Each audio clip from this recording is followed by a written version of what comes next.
everybody. Welcome to my kitchen. This is Kim and Roxy at Uncensored Food, and we woke up this morning and it was rainy and gloomy and stupid, so I figured I'll zhuzh up a little bit and make something delicious for you because we're not going anywhere. But since it took me an hour or so to do about $300 or $400 worth of the natural look, the sun is out. So we're gonna rush through a beautiful, beautiful loaf of bread for you so we can go to the park. This is just a very simple mixing bread. You can do this every day. I make this bread about 2 or 3 times a week. It's that good. It's a hard outside loaf, gooey and white and delicious on the inside. I'm gonna use my Thermomix to make this, but you can do a stand mixer or by hand, heaven forbid, whatever. First thing you're gonna do is put in 14 ounces of lukewarm room temperature water, which I'm so fancy, I measured it out already. And then we are going to add about 1.5 tablespoons, 2 tablespoons or whatever of runny honey. The reason for that is yeast loves sugar. So you can use any kind of sweetness in there. It's not gonna really taste sweet. But that's what you put in there. And followed by, oh my God, I'm disorganized. Oh, followed by, here we go. Followed by 1 packet of yeast.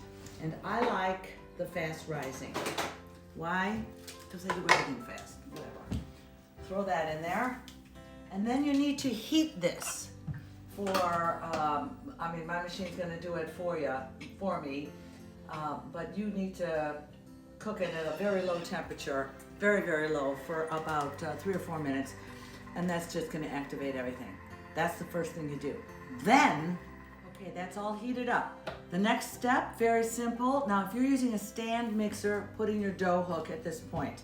If you're using a Thermomix, genius, I'm telling you. If you're doing it by hand, poor thing. But I'm using my Thermomix. So I'm gonna put in 21 ounces that I've already measured of bread flour. That's kind of important. 21 ounces goes in there. And then we're gonna put in 1.5 teaspoons to 2 teaspoons, but be careful, don't overdo it, of salt. Once I had to throw out a whole loaf because I way overdid. The 2 teaspoons was too much for me. So anyway, I'll do 1.5 teaspoons of salt. That goes in there.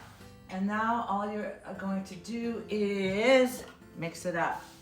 If you're one of those people that likes to get your hands dirty, well, that's insane. I do it this way, and I'll end up with a nice hunk of dough. While that is happening, I am going to make noise. I am going to take a bowl, put a little bit of olive oil in there. Oops, that was a lot. Mix that around, because the next step is a very quick rise, but you gotta grease that bowl. 2 minutes, I'll show you what to do. You know, when all the work is being done for you, 3 minutes seems like an eternity. So, Roxy, tell me a joke. She didn't have a joke. But we are 10 seconds away from bread dough. All that mixed together so beautifully, I'll show you.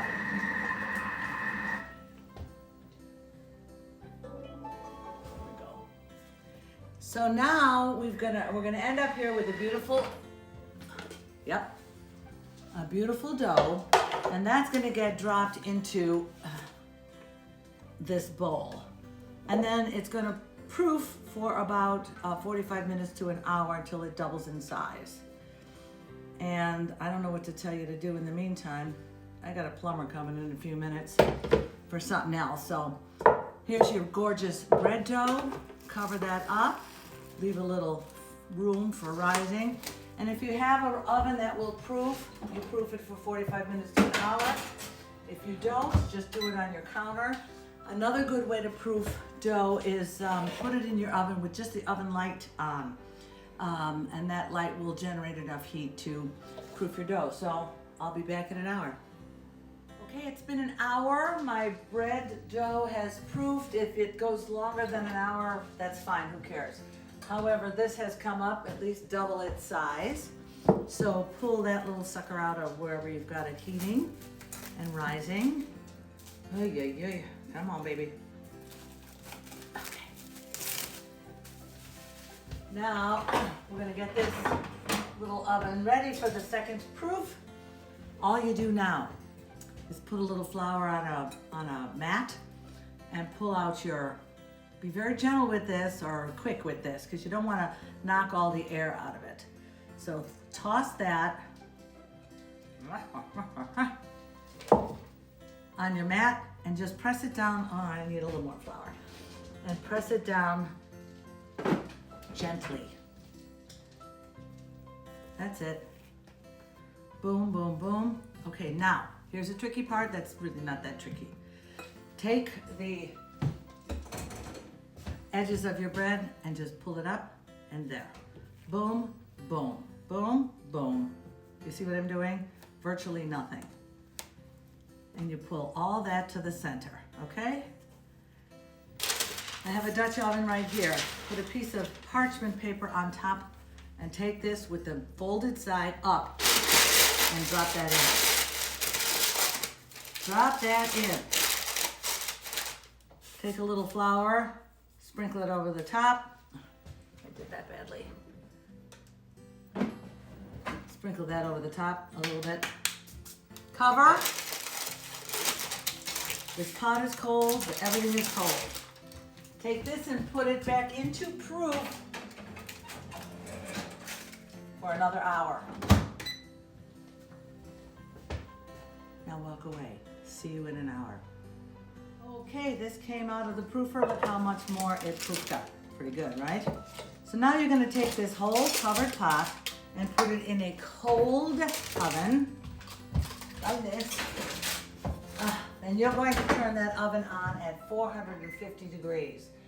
4, 5, oh, go. And you're gonna cook it for 35 minutes. Alexa, set a timer for 35 minutes. 35 minutes, starting now. Well done. So that temperature will come up and with the pot and the bread, and in 35 minutes, we're gonna do one more thing, and then we got bread. It has been 35 minutes since this bread has been in the oven. So all you do now is, woo, it's hot. Take off the top. Oops, my handle is broken. Take off the top. It's still very light. I don't know if you can see that or not. And you stop this oven and you now put it to 400, oops, cancel, 400 degrees, 400, start for 35 minutes and then we're done. You won't believe how good this is. Hey, here we go. 15 minutes without the top on and we're done. I'll show you. Ooh, gorgeous.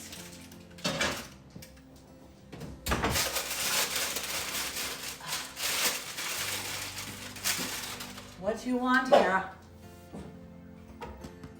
You hear the hollowness? Boom, both sides. Isn't that gorgeous? Give that a few minutes to cool down and then get the butter. This is Kim at Uncensored Food. Thank you.